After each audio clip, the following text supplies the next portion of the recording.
Welcome back to Ben Leo tonight. It's the massive defence announcement we've been teasing all show. I can now reveal the embargo has been lifted. The United Kingdom is set to build 12 new attack submarines and invest £15 billion in its Warhead programme. It's a massive announcement, 12 new subs. The announcement is part of the government's strategic defence review. And joining me now to explain this is GB News Home and Security Editor Mark White. Mark, good evening. Thanks for staying up so late. Fill us in with the details, please. Well, that defence review will be published in full tomorrow, but a very significant commitment from the government, at least an ambition, because, of course, we have from the Defence Secretary here no actual confirmation that we will get a 3% of GDP rise in defence spending in the next Parliament, just that is an ambition. Having said that, though, this is a very significant announcement. At the moment, our attack submarine fleet will be 7 strong. We're building the last of those attack submarines, the Astute class, at the moment. The last submarine will be commissioned late next year. But the successor programme, which is part of a partnership between the US and Australia called AUKUS, is going to commit to 12 attack submarines, so 5 additional attack submarines. And when you combine that with the nuclear deterrent submarines, the new dreadnought submarines, 4 of them in class, that will be a fleet of 16 nuclear powered submarines, 4 of them nuclear armed, the other 12 conventionally armed.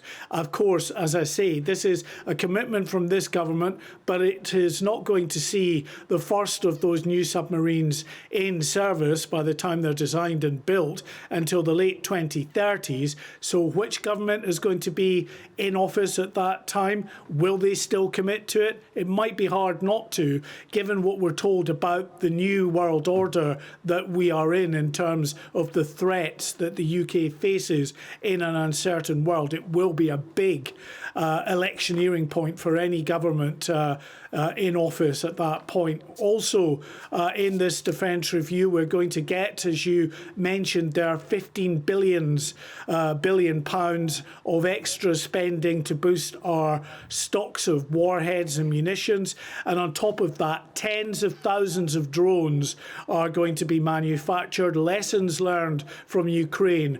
Just today, of course, that audacious attack that took place in Russia by Ukraine, targeting a number of air bases in Russia and blowing up, we're told, according to the Ukrainians anyway, some 40 strategic bombers. A very significant attack by Ukraine. The UK, we're told, is learning the lessons from Ukraine, and that will form part of the strategic defence review.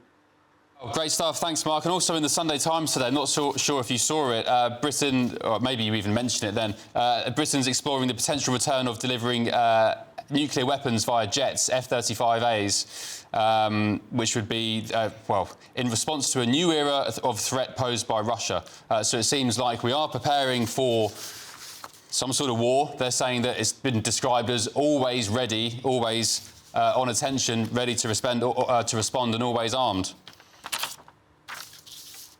Yes, absolutely. Now, that would be very significant if we went to a delivery method that wasn't just our continuous at-sea nuclear deterrent through the submarines. We used to have this back in the 50s, 60s, 70s. It was in the 80s that they phased out the V-bomber fleet of Valiants, Victors and Vulcan bombers that used to deliver our nuclear deterrent then. So a return to some kind of air-delivered nuclear deterrent seems a sensible move, because we are at the moment the only major nuclear power that only has one delivery method, so no backup should there be an issue with that particular one method that we use, the submarines. OK, great stuff. Mark, thank you very much for your company. Really appreciate it. Chloe, what's your take on all these defence announcements today? So 12 new subs. We're going to be potentially looking into arming, for the first time in a long while, our jets, F-35As, with nuclear bombs as well. I think a lot of people might be scared about this announcement, thinking, oh, we're doing this because World War III is about to happen. But to be honest, for me, this gives me a lot of peace of mind, because I think this is a case of we're doing this because we need to be ready. We're probably not going to end up in World War III. But, you know, I find it very scary thinking, oh gosh, if we were to be invaded tomorrow, you know, we are going to be not in a good position at all. We all have our worries about the young not wanting to fight as well. Well, we've got lots of illegal migrants to bear arms, haven't we? I doubt they'll be wanting to fight for Britain. And we've had leaders in the armed forces just like crying out, saying we are absolutely nowhere near ready. We are not in a position for war. So it seems like Keir Starmer has actually woken up to that call. And this is one of the things that, you know, we don't like Labour wasting money, thinking there's a magic money tree, but this is one of the things that I think Brits actually do want money to be spent on, as opposed to net zero and more. Andy, Shadow Defence Secretary James Cartledge has questioned Labour's defence review, by saying their promises will be taken with a pinch of salt unless they prove there's enough funding to deliver them. Well, I think that's a really disappointing response from the Tories, because actually this should be an issue on which all parties agree. We need more money for defence. I think Labour have pledged now that we'll hit 3% of GDP spending on defence by 2034, I believe it is. And everybody agrees that because of the threat from Russia, but also from China and other parts of the world, we're living in a very uncertain world. We need to be investing in all of our capabilities.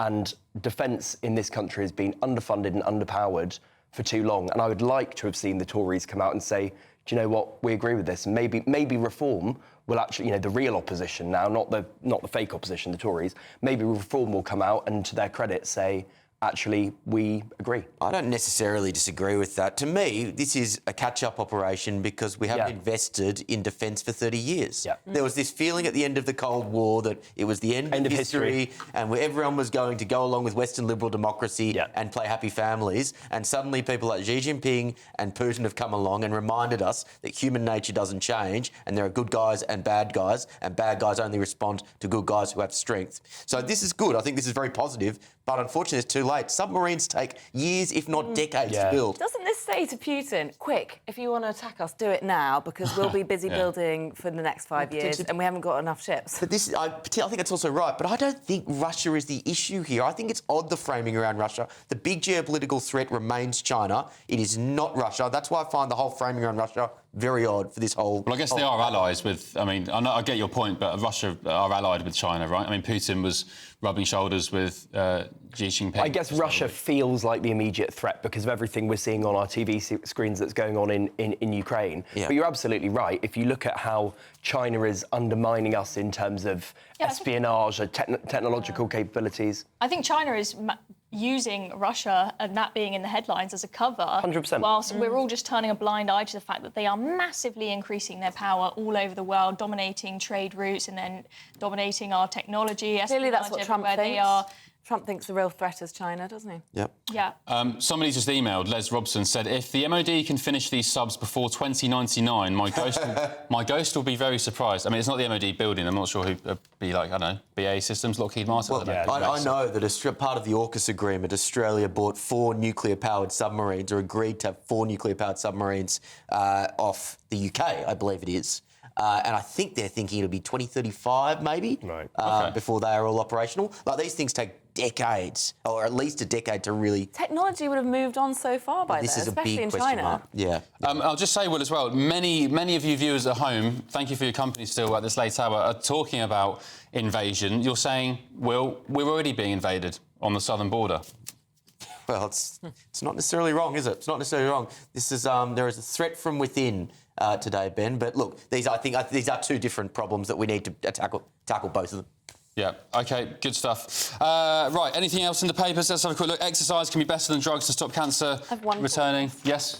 Haven't we just been told to take Ozempic and, you know, everyone's been told, don't worry, there's a magic pill. Sell your gym pass, sit on the sofa, you'll be fine. But can we see that Guardian front page? So it says exercise, this is a big new study, exercise can reduce the risk of cancer patients dying by a third, stop tumours coming back, and is even more effective than drugs. Well, this is what we all know. Exercise is good for you. I think all this messaging around weight loss drugs, I know this is a different kind of drug, obviously, but, you know, it's a good reminder to us that if you want to be healthy, you've got to exercise and eat good food and not just take Ozempic. But we do. I love those chocky bars, though, Charlotte. Well, Yeah, no, I'm but glad you to see- exercise a lot, Ben. I do. I try. Very good on the No, exercise. I'm glad to see the story because I get fed up when you see, you know, especially over a lot of the tabloid papers. It is they're constantly trying to give you some quick fix to fix your health. You know, have a glass of wine a day and you'll lose a stone in a month or something like this, and your cancer risk will reduce. And I think that, especially in the health service, I don't think they should just constantly be focusing on drugs as a solution to everything. I mean, we know not just exercise, but changing your diet massively has an effect on the rate of cancer cell growth. But everyone just thinks the only option to improve their chances with cancer is chemotherapy and whatnot. So. Prevention rather than cure. This is the Exactly. big problem with the NHS, isn't it? Indeed. This is sorry to butt in. Apologies. It's a big trial from the American Society of Clinical Oncology in Chicago. So, interesting.